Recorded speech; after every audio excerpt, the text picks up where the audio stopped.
Assalamualaikum warahmatullahi wabarakatuh. Hai, welcome back. Sekarang kita berada di SMA Alamana Ciwidey dan SMP Plus Darul Amanah Ciwidey. Tapi sebelum itu jangan lupa menggunakan masker dan yang kedua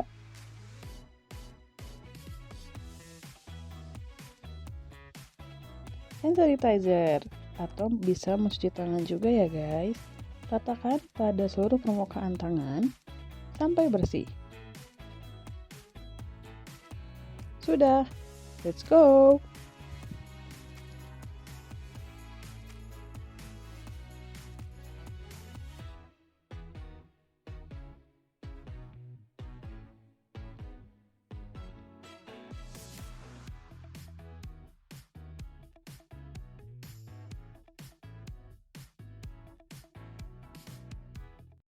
Assalamualaikum warahmatullahi wabarakatuh.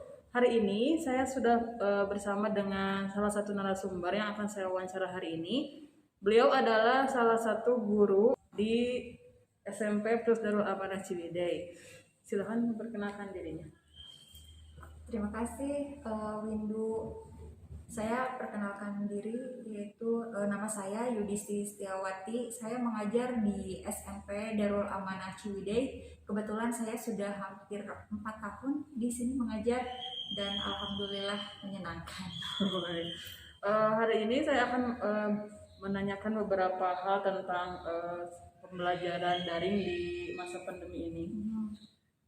Mungkin yang pertama, dampak yang dirasakan saat di masa pandemi ini dalam pembelajaran kegiatan belajar mengajar itu seperti apa?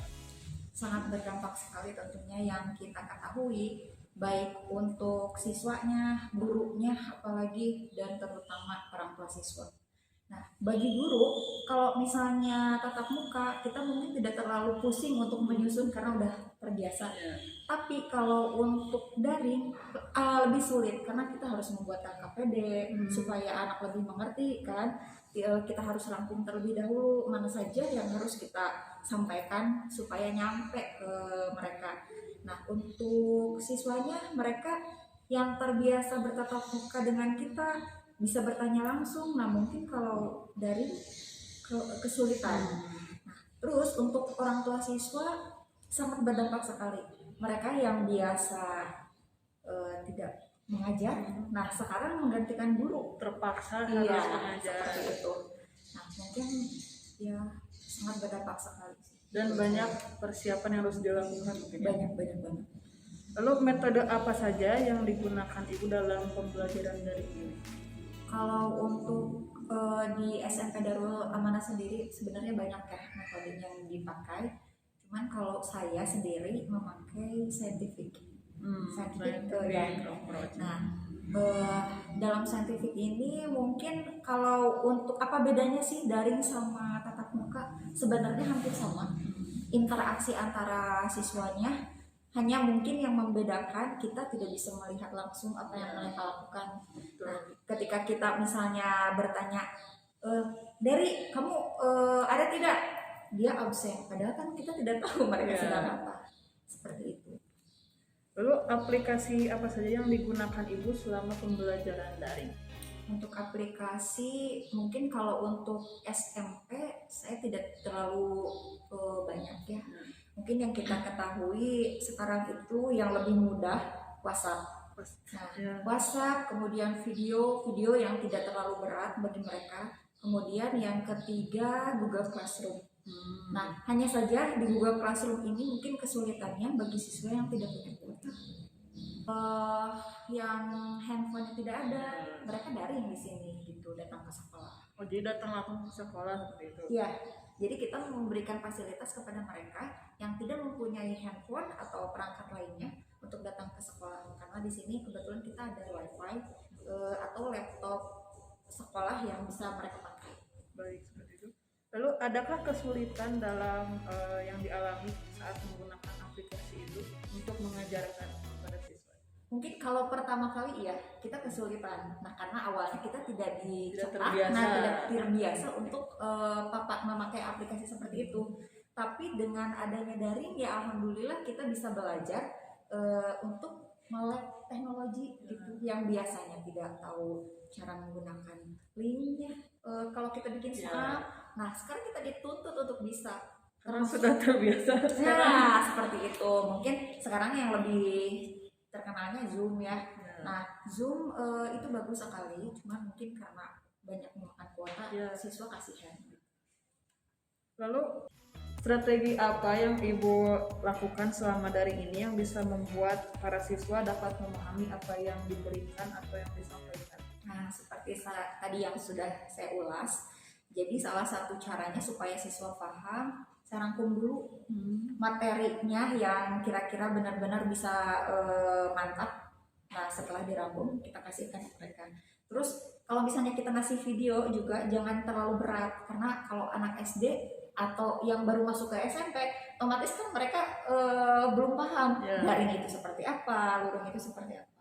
Jadi video juga yang ringan dan dapat dipahami juga. Ya, betul. Gitu. Menurut Ibu lebih baik mengajar secara luring atau daring?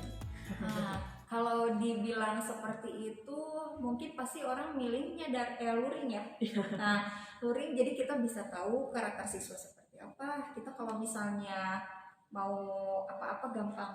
Tapi kalau daring, ya itu tadi banyak sekali hambatannya. Tapi bagi guru atau siswa yang apa ya, misalnya kalau guru yang lagi hamil itu kayaknya lebih cocok untuk daring. Karena gitu. bisa Tapi kalau bagi saya sendiri sih lebih enak luring. Jadi bisa interaksi sama mereka gitu, kayaknya mereka seperti apa. Pertanyaan terakhir, apa harapan Ibu untuk situasi saat ini ke depannya bagaimana dan dalam pembelajaran? Harapan saya ke depannya, walaupun masa pandemi berlalu atau entah sampai kapan, nah kualitas pembelajaran harus tetap lebih meningkat. Salah satunya contohnya kita kan sudah ketinggalan sebenarnya dari negara-negara lain. Contohnya kayak Jepang. Pengajaran seperti ini mereka itu udah biasa. Gitu. Online seperti ini tuh mereka udah biasa, malah lebih suka gitu. Tapi kan kalau untuk kita itu mungkin baru mulai gitu. Saat pandemi. Ya, saat pandemi saja. Jadi mereka kaget. Nah, gimana harapan saya berharap mungkin ke gurunya terutama yang ada di pendidikan harus bisa lebih meningkatkan mutu belajarnya, bagaimana supaya siswa itu bisa belajar lebih menyenangkan walaupun dalam situasi kondisi seperti ini. Baik, mungkin seperti itu ya. Terima kasih atas waktunya. Iya, sama-sama. Hari ini saya sudah bersama dengan narasumber selanjutnya. Beliau adalah seorang guru dari SMA Al-Amanah Ciwidey. Silakan diperkenalkan dirinya. Perkenalkan, nama saya Delis, mengajar di SMA Al-Amanah sebagai guru lintas minat tinggi. Baik. Hari ini saya akan bertanya beberapa hal mengenai pembelajaran daring di era pandemi ini. Mungkin yang pertama itu dampak yang dirasakan saat pandemi ini dalam kegiatan belajar mengajar itu seperti apa? Jelas pada saat pandemi COVID-19 ini berdampak sekali bagi siswa, orang tua maupun guru. Nah, di sini dampaknya mungkin bagi orang tua siswa yang asalnya dia itu tidak membeli kuota ya, pulsa. Nah, sekarang terbebani karena adanya harus membeli kuota karena ya. daring. Iya, karena daring. Kemudian siswa juga dampaknya mungkin yang seharusnya pembelajaran efektif secara pembelajaran jarak jauh, nah sekarang harus metode daring. Nah, sehingga sebagian mereka itu menimbulkan rasa malas ya. Nah, dampaknya bagi guru sendiri, dampaknya itu mungkin kesulitan menghubungi siswa yang malas untuk melaksanakan daring. Ya, karena kita tidak tahu dia ada hadir atau tidak, gitu ya. Lalu metode apa saja yang digunakan Ibu dalam pembelajaran daring? Nah, metodenya karena pada saat pandemi seperti ini ya, metode yang cocok yang telah diatur oleh pemerintah itu adalah metode daring, ya, metode daring.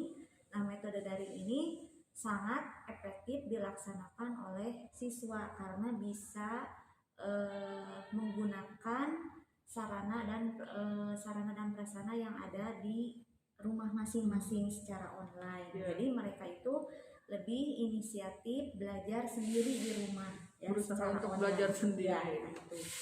Kemudian, nah, satu lagi adalah metode blended learning. Nah, blended learning ini artinya itu pelaksanaan metode pembelajaran yang secara daring dan secara tatap muka. Nah, tatap mukanya ini bisa dengan menggunakan video conference. Oh, seperti Zoom mungkin? Ya, seperti Zoom.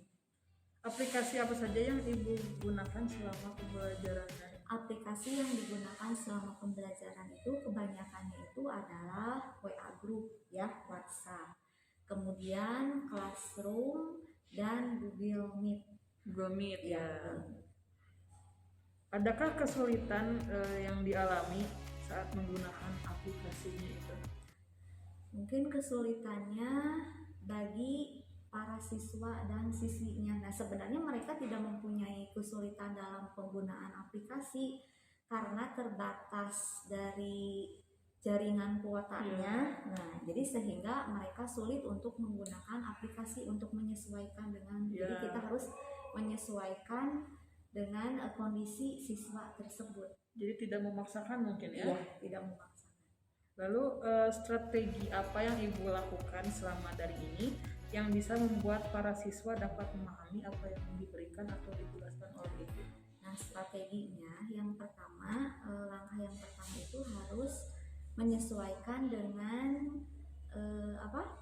mapping kondisi peserta didik tersebut. Jadi kita mengetahui keadaan kuantitas penghasilannya orang tua itu sendiri, kemudian keterbatasan kuotanya juga, ya. Nah, itu bisa mempengaruhi kegiatan belajar, proses pembelajaran selama daring. Nah, itu. Kemudian yang kedua itu menggunakan tadi metode blended learning. Nah, itu jadi selain ada daring, kemudian harus juga ada tatap muka, ya, video konferensinya itu. Kemudian yang terakhir yaitu dengan strateginya menjalin kerjasama dengan orang tua siswa dengan baik. Nah, itu jadi supaya kita mengetahui bahwa kenapa sih anak ini misalnya selama 1 minggu tidak hadir. Nah, kenapa? Nah, itu jadi kita harus mengetahui kondisi peserta didik tersebut. Jadi berkomunikasi dengan orang tua untuk mengetahui kondisi siswa itu, gitu ya. Lalu menurut Ibu lebih baik mengajar secara luring atau daring seperti ini?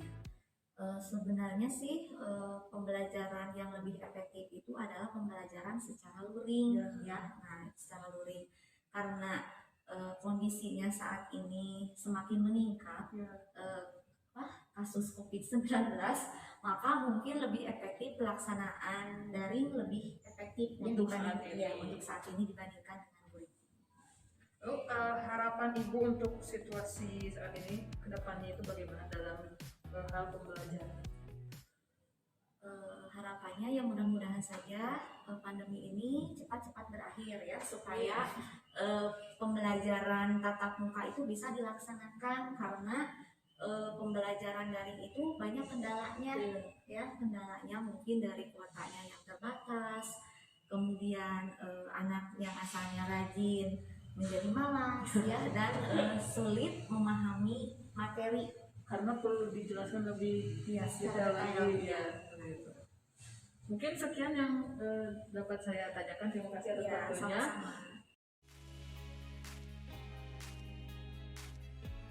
Sekian dari video ini. Terima kasih atas perhatiannya. Wassalamualaikum warahmatullahi wabarakatuh.